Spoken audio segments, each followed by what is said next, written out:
ఆత్మీయ విషయాల పట్ల అసలు శ్రద్ధ లేదు. No interest. దేవుని పట్ల, వాక్యం పట్ల, వ్యక్తిగత ఆత్మీయత పట్ల, దేవునితో కలిగి ఉండవలసినటువంటి సహవాసం పట్ల, ప్రార్థన పట్ల ఏమాత్రము శ్రద్ధ ఉండదు.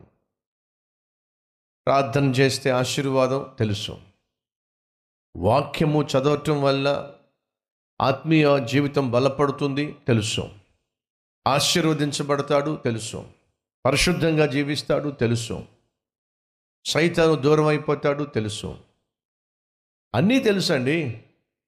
కానీ శ్రద్ధ లేదు. దానికి సాధారణంగా చెప్పేటటువంటి సాకు ఏమిటంటే టైం సరిపోవటం లేదండి.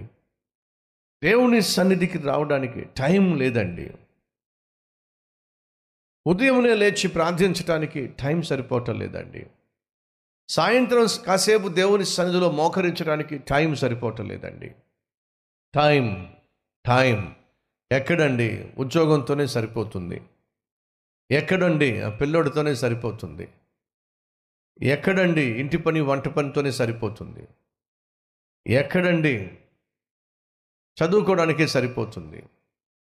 ఇలా రకరకాల పనులను బూచీగా చూపిస్తూ దేవుని యొక్క సన్నిధిని నిర్లక్ష్యం చేసేవాళ్ళు ఎంతమంది లేరండి?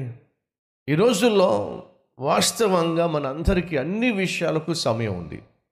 కాలకృత్యాలు తీర్చుకోవడానికి సమయం ఉంది, బ్రేక్ఫాస్ట్ చేయడానికి సమయం ఉంది, ప్రయాణం చేయడానికి సమయం ఉంది, ఆఫీస్కి వెళ్ళడానికి సమయం ఉంది, టీవీ చూడడానికి సమయం ఉంది, సెల్ ఫోన్లో టైం వేస్ట్ చేసుకోవడానికి సమయం ఉంది, ఫ్రెండ్స్తో మాట్లాడడానికి సమయం ఉంది, బంధువులతో మాట్లాడడానికి సమయం ఉంది, పుట్టింటి వాళ్ళతో మాట్లాడడానికి సమయం ఉంది, తోబుట్టులతో మాట్లాడడానికి సమయం ఉంది, వాట్సాప్కి సమయం ఉంది, సోషల్ మీడియాకు సమయం ఉంది, యూట్యూబ్కి సమయం ఉంది. ఇలా ఆలోచించుకుంటూ పోతే ప్రతిదానికి సమయం ఉందండి. ప్రభువుతో కాసేపు గడపడానికి టైం లేదండి. టైం లేకపోవడం కాదండి, మనిషికి ఇంట్రెస్ట్ లేకపోవడం, శ్రద్ధ లేకపోవడం.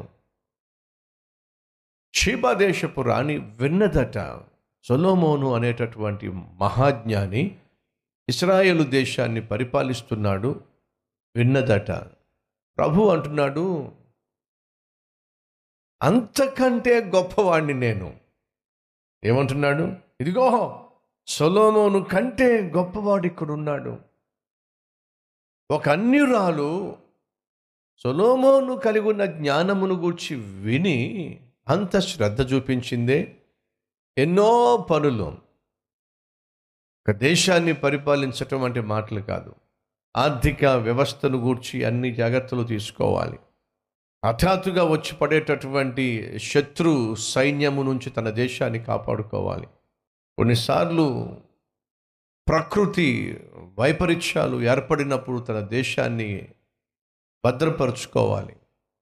ఎప్పటికప్పుడు అప్రమత్తంగా ఉండాలి. ఎప్పటికప్పుడు బహు జాగ్రత్తగా నిర్ణయాలు తీసుకోవాలి. పరిపాలన చేయాలి అని ఆశపడడం, పదవిలో ఉండాలని కోరుకోవడం సాధారణం, సహజమే. కానీ ఆ పదవిలో కూర్చున్న తర్వాత తెలుస్తుంది అది ఎంత టైం కన్జ్యూమింగ్.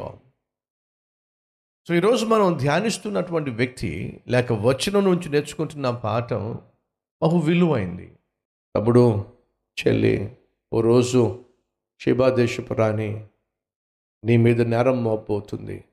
నువ్వు చాలా నిర్లక్ష్యంగా జీవించావు, సాకులు చెప్పుకుంటూ జీవించావు,